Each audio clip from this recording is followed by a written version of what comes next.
Hola chicos, muy buenos días a todos.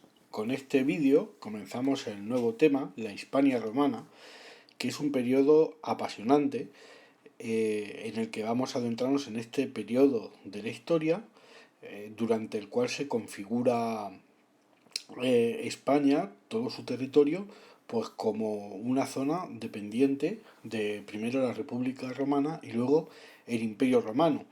Fueron muchos siglos y ocurrieron muchas cosas que hicieron cambiar para siempre las costumbres y los modos de vida de tal forma que llegan hasta hoy en día. Vamos a empezar a verlo y hoy vamos a aprender algunas cositas sobre Roma, que era Roma, aunque ya hemos hablado en los temas anteriores un poco, y, y más cosas interesantes que seguro que os van a gustar. Vamos allá.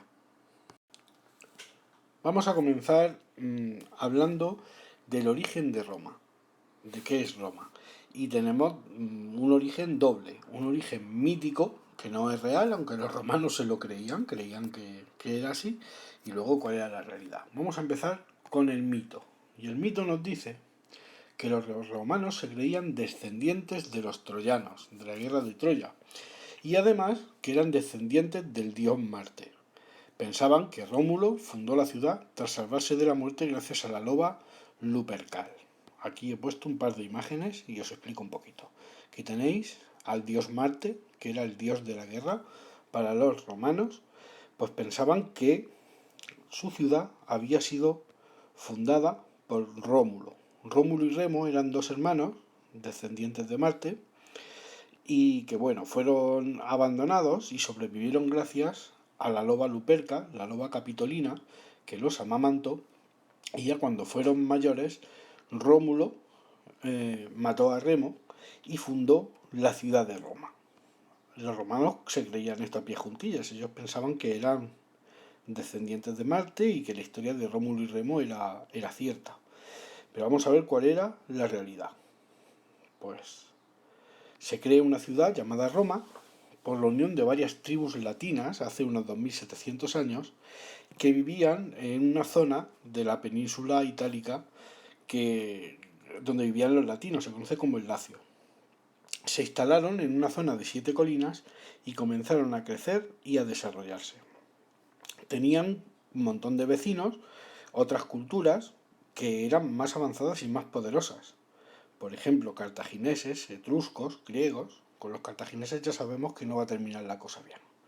Fijaos, aquí está, digamos, lo que hoy día sería Italia, ¿verdad? Aquí tendríamos la ciudad de Roma, y bueno, hay muchos nombres, simplemente fijaos que esta zona que está de amarillo, aquí las tribus que había pertenecían a los latinos, de ahí vendrá el latín, y bueno, hay otras culturas cerca, como por ejemplo la cultura etrusca, ¿verdad? Aquí había asentamientos griegos, los griegos ya sabíamos del tema anterior que se habían ido moviendo, habían ido fundando colonias. Y aquí, por ejemplo, tenemos Cartago, fijaos que está relativamente cerca, y todo esto son colonias cartaginesas también. Bueno, pues aquí se funda Roma, y como os decía, se funda en, en lo que son 7 colinas, que aquí las tenemos, como podían ser más o menos en esa época. ¿Veis? Hay pequeños asentamientos, pequeñas tribus en estas 7 zonas y bueno, se fueron juntando y de aquí poco a poco pues se crearía lo que es la ciudad de Roma. O sea que quedaos con esta idea, Roma era un sitio muy pequeñito, una ciudad-estado. Y bueno, conforme van pasando los años, quiero que os fijéis qué extensión llega a alcanzar Roma. Fijaos, la pequeña ciudad que estaba ahí fue creciendo, conquistando, hasta hacerse los dueños de, fijaos, pues prácticamente toda Europa, ¿verdad? Aquí en este mapa pues podemos ver una clave con los años, cómo fueron haciendo, ¿verdad? Siglo VI antes de Cristo, siglo III antes de Cristo, conforme vamos llegando al verde, ¿vale? Esto es lo más antiguo y esto es lo más moderno. Fueron ampliando y fueron conquistando. Y he puesto aquí en el título: llegaron a expandirse por todo el Mediterráneo, al que llamaron Mare Nostrum. Al mar Mediterráneo los romanos lo llamaban así, Mare Nostrum, nuestro mar, porque lo dominaban ellos completamente ya. Y fijaos, todo lo que conquistaron, ¿verdad? También podemos ver aquí una cosita, que igual luego comentamos más adelante.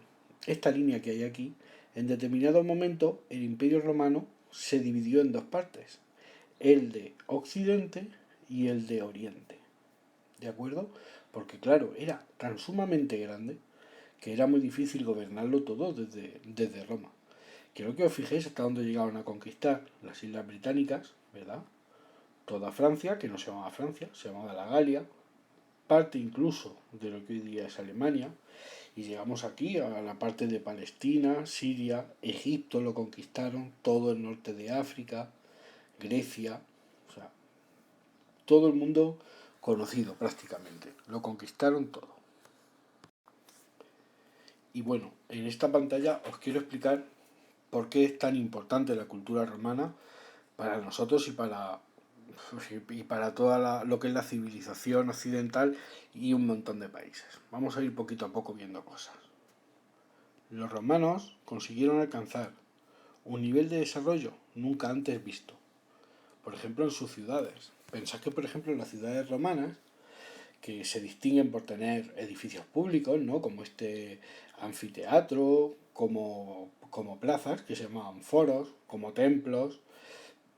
Aquí podemos ver un teatro, también tenían basílicas, tenían otras infraestructuras como por ejemplo baños públicos, tenían alcantarillado, tenían cañerías. Eso, una vez que desapareció el Imperio Romano, tardó siglos y siglos en volver a existir. Entonces el nivel de desarrollo que se alcanzó fue grandísimo. También construían que algunas de sus construcciones siguen en pie 2000 años después, aún perduran. Aquí tenemos el acueducto de Segovia, tal y como esta foto es de hoy en día. Si lo veis, hay coches por aquí y demás. Si vais a Segovia, si alguno ha estado, se puede ver. Ahí está construido y no se cae, se mantiene. Eran unos ingenieros estupendos. Consiguieron conquistar tanto porque su ejército, que se le suele conocer como la Legión Romana, era imparable y durante siglos prácticamente era invencible. ¿De acuerdo? Hicieron una organización del ejército que hacía que el resto de enemigos que tenían no pudieran enfrentarse a ellos. ¿Qué más cosas hicieron? Pues crearon una red de carreteras que ellos llamaban calzadas, ¿verdad? Para unir las ciudades y las distintas provincias. Aquí he puesto solamente las de la península ibérica, que ellos llamaban Hispania, ¿de acuerdo? Si veis, aquí están las capitales de la provincia: Cartago Nova, que hoy en día es Cartagena; Hispalis, que esta ciudad hoy en día es Segovia; Emérita Augusta, que es Mérida, ¿de acuerdo? Bueno, pues todas estas ciudades las conectaron mediante calzadas que eran carreteras de la época. Y fijaos cómo las hacían. De hecho, aún existen en muchos sitios. Las construían para que perdurasen siglos, para que no se encharcaran, para que el agua se filtrara y saliera fuera. Es decir, eran unas construcciones muy, muy, muy avanzadas para la época. Claro, esto les permitía poder transportar mercancías, que el ejército se moviera rápido, que hubiera mucho comercio entre las ciudades. Fue un avance muy importante. También fue muy importante porque algunas de las instituciones políticas que tenían los romanos fueron la base para muchas instituciones políticas que tenemos hoy en día nosotros. Aquí está representado el Senado romano.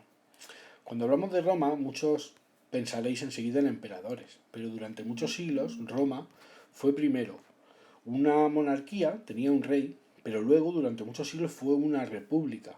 Estas personas que están aquí representadas, los senadores, eran miembros poderosos de las familias más importantes de Roma y tomaban las decisiones políticas. Ellos elegían, pues por ejemplo, si había que entrar en alguna guerra, dictaban las leyes, Y hoy día, de hecho en España tenemos un Senado, no es el Senado romano, es otra cámara de representación, pero senadores políticamente siguen existiendo. Aquí, bueno, he puesto esta fotografía, que lo que quiere representar es que las leyes romanas son la base de los sistemas de leyes que tenemos hoy en día. Los que estudian derecho para ser abogados hoy en día tienen una asignatura que se llama Derecho Romano y estudian las leyes de los romanos.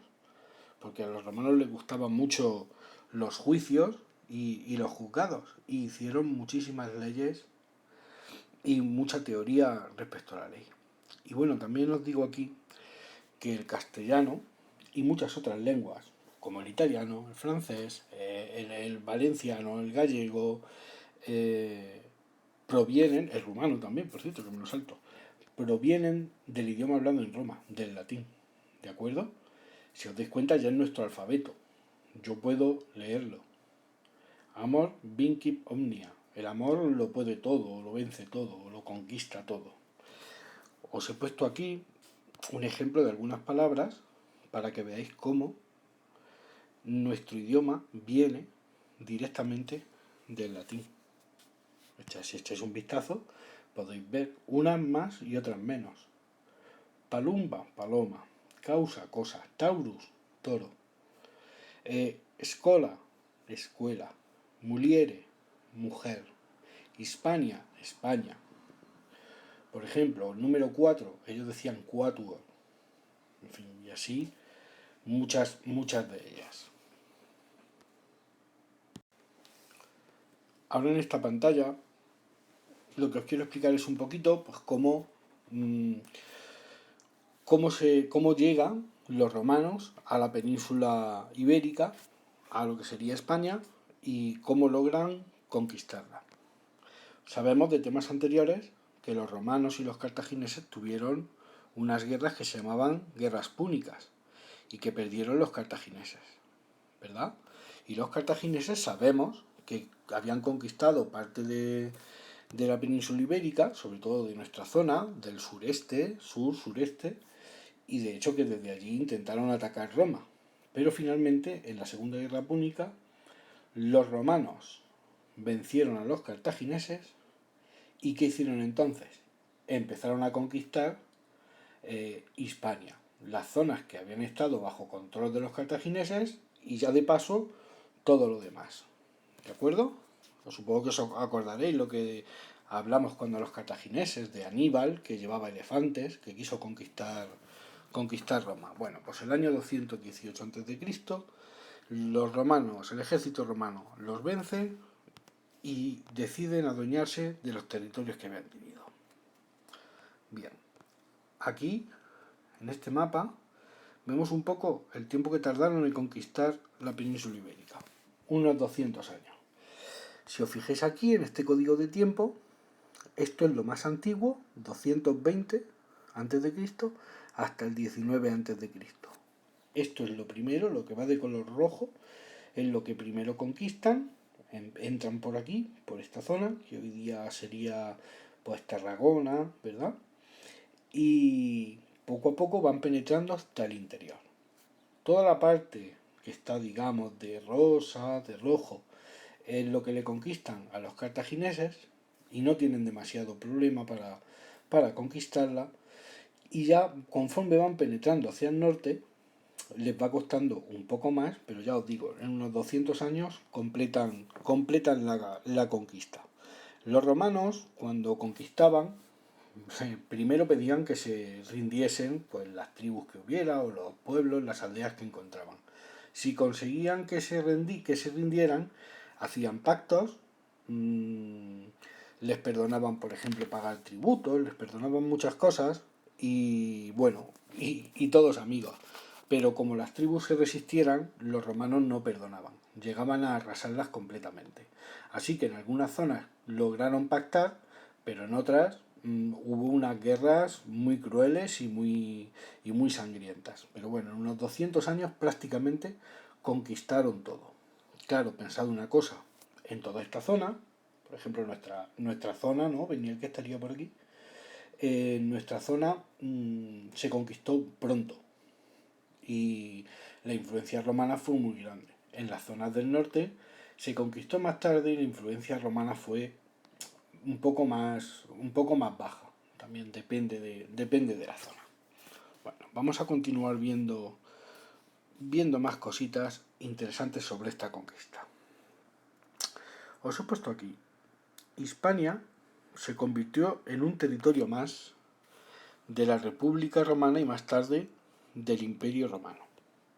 Las tribus íberas y celtas, os recuerdo que lo que había, si os acordáis, eran íberos y celtas por aquí, bueno, las tribus íberas y celtas fueron adoptando las costumbres romanas. Este proceso se llama romanización, es decir, toda la gente que vivía en la península ibérica se fue romanizando, se fueron haciendo romanos. ¿Y qué es eso? Pues lo vamos a ver muy fácilmente con este dibujo. Mirad. Algunas cosas nos sirven para repasar lo que hemos dicho. Hispania fue conquistada por Roma a partir de la Segunda Guerra Púnica contra Cartago, siglo III a.C. Muy bien. Durante 2 siglos de resistencia indígena. Los indígenas seríamos nosotros, en este caso. Esto ya es lo que acabamos de decir antes. Terminada esta fase, que es la conquista, ya pertenece Hispania al Imperio Romano y organizó su territorio creando provincias, ciudades y vías de comunicación. ¿Qué relación tenía con las provincias de Hispania el Imperio Romano? Pues de aquí recogían vino, aceite, productos cárnicos, caballos, ¿verdad? También minerales como oro, plata, hierro, estaño. Seguro que esto os suena, de los fenicios y los cartagineses también venían buscando esto. Los romanos, además, como tenían mucha población, empezaron a cultivar cereal de forma masiva y lo llevaban en barco hacia Roma. Todos estos productos que hemos dicho, vino, aceite, productos cárnicos, es decir, carne, caballos, oro, plata, hierro y estaño, todo esto iba a Roma, ¿verdad? Y también esclavos. Los romanos eran esclavistas. Cuando tenían una guerra y ganaban, lo que he dicho antes, si llegaban a conquistar una zona y tú te rendías, te respetaban, pero si no, si te ganaban, lo más probable es que tú y toda tu familia fuese llevados a Roma para ser vendidos allí como esclavos. Bueno, pues todos estos productos pasaban de Hispania a Roma. ¿Y qué recibe Hispania de Roma? Pues toda la cultura, arte, las costumbres, la lengua, que ya hemos comentado antes, y a todo este proceso de intercambio entre Hispania y Roma se le llama romanización. La romanización, fijaos si fue importante, ¿vale? Que también se adaptó la religión romana. Mirad, esta foto que he puesto aquí, esto está sacado de Murcia, esto concretamente es de mi pueblo, de Cejín, que hay una ciudad romana. Pues esto es un altar donde la gente, los antiguos habitantes de mi pueblo, de Cejín, que entonces se llamaba Bigastri, le hacían ofrendas a Júpiter. ¿Quién era Júpiter? Cronos, el del mito que estuvimos viendo. O sea que imaginad, aquí hacían esas ceremonias religiosas. Algunos siglos antes había sido una tribu íbera y tenía otros dioses distintos. Pues habían adoptado la religión romana. También os quería comentar que tanto se romanizó todo lo que era la península ibérica, que incluso hubo emperadores romanos que eran nacidos en la península ibérica, como Trajano, Adriano o Teodosio I. Trajano y Adriano fueron emperadores, bueno, y Teodosio también, pero Trajano y Adriano fueron emperadores muy importantes y eran nacidos en la península ibérica. ¿Por qué? Pues porque eran romanos. Esta es una idea muy importante que quiero que tengáis. Un romano de Francia, de Italia, de Portugal, de España, era tan romano como uno que fuera de la misma Roma. ¿De acuerdo? A lo mejor su familia no era de las más antiguas, pero era un ciudadano romano igual, con los mismos derechos y las mismas costumbres y las mismas obligaciones que un romano de cualquier otra zona. ¿De acuerdo? Bueno, espero que la romanización os haya quedado un poquito clara. Ahora, por último, en esta pantalla pues os quiero comentar algunas cosas sobre la división que hicieron los romanos. Los romanos, que ya lo he comentado antes, dividieron el territorio en provincias. Cada provincia tenía un gobernador. Los ciudadanos de estas provincias tenían la ciudadanía romana. Eran romanos que hablaban latín y tenían costumbres romanas. Y aquí podéis ver las distintas provincias que había en Hispania, ¿vale? Algunos nombres nos pueden sonar. Galicia, ¿vale? Que se corresponde a lo que hoy día llamamos Galicia. La provincia tarraconense, porque la ciudad más importante entonces era Tarragona. Si ahora mismo preguntamos de cuál es la ciudad más importante de esta zona, pues diríamos Barcelona, pero Barcelona entonces no era una ciudad tan importante como Tarragona. Tenemos una provincia llamada Cartaginense, cuya capital era Cartagena, mirad hasta dónde llega, más allá de Madrid. Tenemos ya ciudades que nos suenan como Sagunto, Toledo, Soria, pero fijaos, Madrid no está, Madrid no existía, o si existía debía ser un pueblo muy pequeñito. Tenemos la Bética, que os sonará a los futboleros del equipo del Betis, ¿verdad? ¿Dónde juega el Betis? En Sevilla, aunque como capital tenemos Córdoba. Y tenemos Lusitania, capital en Mérida, también Lisboa, muy importante. Hoy en día, cuando hablamos de lusitanos, estamos hablando de portugueses, normalmente se dice así, pero la provincia de Lusitania, si os dais cuenta, también pillaría lo que es Extremadura. Bueno, pues esta división de provincias es la que ellos hicieron y en cada una de ellas un gobernador romano que respondía a las órdenes del emperador. ¿Se entiende, verdad? Muy bien. Y bueno, lo que os he puesto aquí es un poco algunos ejemplos para que veamos lo que ha perdurado. Dice, hoy día podemos ver multitud de ruinas de esta época. Otras no las podemos ver porque nuestras ciudades están construidas sobre las antiguas ciudades romanas. ¿De acuerdo? Y bueno, pues ahí he puesto unas cosas. Fijaos, aquí podemos ver unos mosaicos que a los romanos les gustaba mucho, a los romanos ricos, claro, ponerlos en sus casas, en sus grandes villas. Un teatro. Este creo que es el de Mérida, si no estoy equivocado. Más ruinas, que no sé a vosotros, pero a mí me encantan. Pensar que han pasado pues unos 2000 años desde que se construyeron y ahí está. Aquí, por ejemplo, este teatro es el de Cartagena, ¿vale? Si vais a Cartagena se puede visitar estas ruinas. Esto yo recuerdo cuando no existía, porque aquí encima había casas. Lo que pasa es que se cayeron unas casas o hicieron una excavación y se dieron cuenta que aquí debajo estaba el teatro. Y entonces, como eran casas muy viejas, el ayuntamiento las compró, las derribaron y hicieron la excavación arqueológica para sacarlo. Pero aquí encima vivía gente. Esto ha estado miles de años tapado por escombros y viviendo gente encima, sin saber que debajo tenían un anfiteatro. Y eso pasa en muchísimas ciudades. Esto que he puesto aquí es una calle de una ciudad romana. ¿Y por qué podemos ver hasta paredes y muchas cosas? Pues porque esta es la ciudad de Pompeya, que quedó sepultada por cenizas volcánicas cuando explotó el volcán Vesubio. Y se ha excavado, y bueno, están muchas casas, están las calzadas, como podéis ver, se ve la calle, y un montón de turistas que van ahí a visitar esas ruinas. Y aquí he puesto pues un templo también, cómo se conserva. Entonces, los romanos, su patrimonio, pues lo tenemos hoy en día en todas nuestras ciudades, especialmente los que somos de la parte sur y este de la península ibérica, pues tenemos un montón de restos porque es una zona de España, la zona más romanizada. ¿De acuerdo? Bueno, espero que hayáis aprendido muchas cosas sobre los romanos en este vídeo y nada, y que hagáis muy bien el cuestionario. Hasta luego.